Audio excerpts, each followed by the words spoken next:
Mm, that's interesting. Um,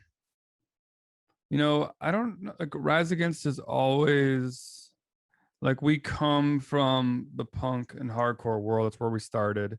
And then we started to realize some of our strengths, and our strengths lie in melody and big hooks and creating songs that were sort of built to uh kind of evoke like a physical reaction out of people, you know?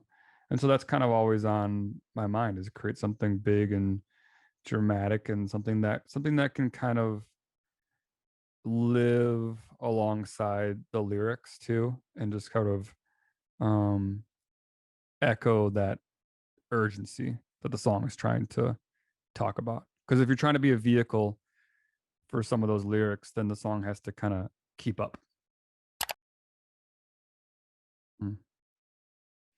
I think l- that was the kind of punk rock that spoke to me. Was punk rock that was talking about uh, things of substance, like issues um, around society and civilization and like the human condition.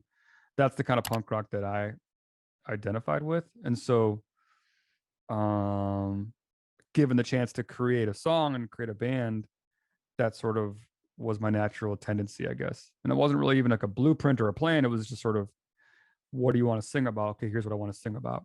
And I felt like I was just kind of one of the next links in the chain of like socially conscious music. It wasn't really like a plan. It was just really organic. Rise Against, in some ways, I think of us as a band that sort of we grew into our name, you know, like we named the band Rise Against um in some ways arbitrarily, but like we started to create something that lived up to a name that dramatic.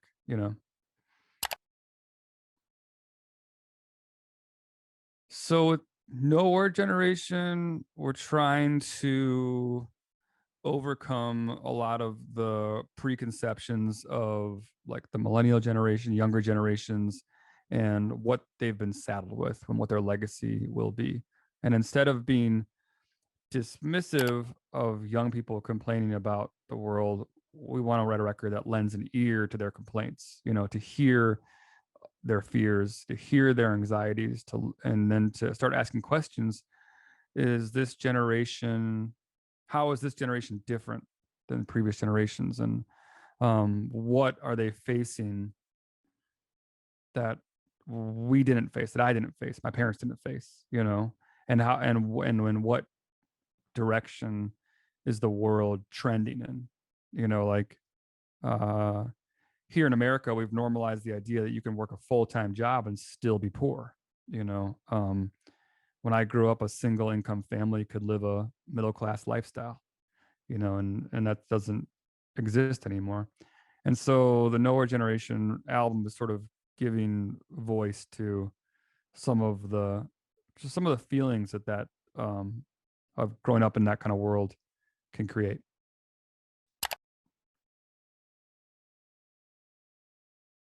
Yeah, I have teenage daughters, and so they're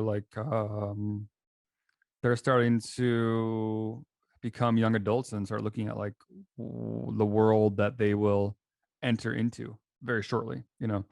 Um, and so watching them go through that and try to figure out what they want to do, I realized like my experience will be of limited use to them, you know, because the world looks so much different than it did when I was, 18 years old or whatever.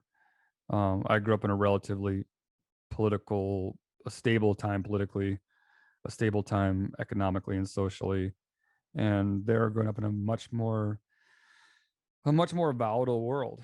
And so it's something that weighed on me and made me think about like why this record needs to be written and why these things need to be talked about.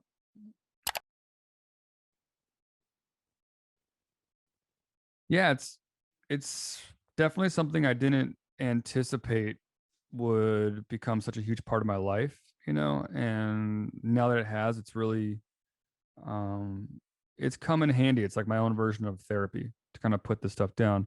Oftentimes I'm writing songs I don't really know what they're about or what I'm writing, and when I zoom out it becomes a little more apparent.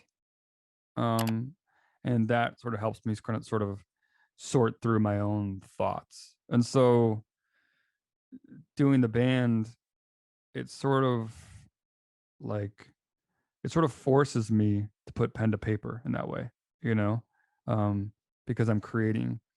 And in that process of creation, in the process of like doing my job, I'm actually also doing something that's very um, almost meditative. Like it helps me sort of distill my thoughts into something. And then when you can communicate that into a song, and then someone listens to it and they identify with it, then that's even more amazing.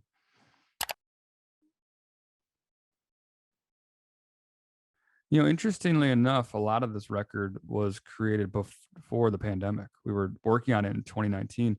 And so the songs, they were writing about some of those cracks in the surface of society.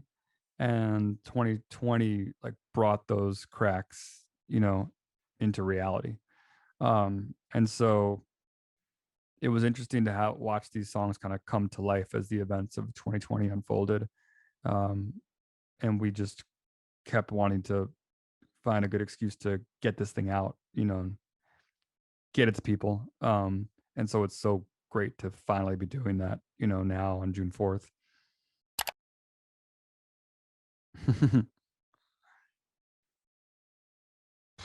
um, on this record, nothing crazy. I think the acoustic song on the record, Forfeit, I wrote it in this room that we're talking in now, and it was like one of those things where I had had a not a very productive songwriting day, and I'd already shut the computer off and the lights off, and I was about ready to leave, and I sort of picked up that guitar and just started playing and singing to the walls.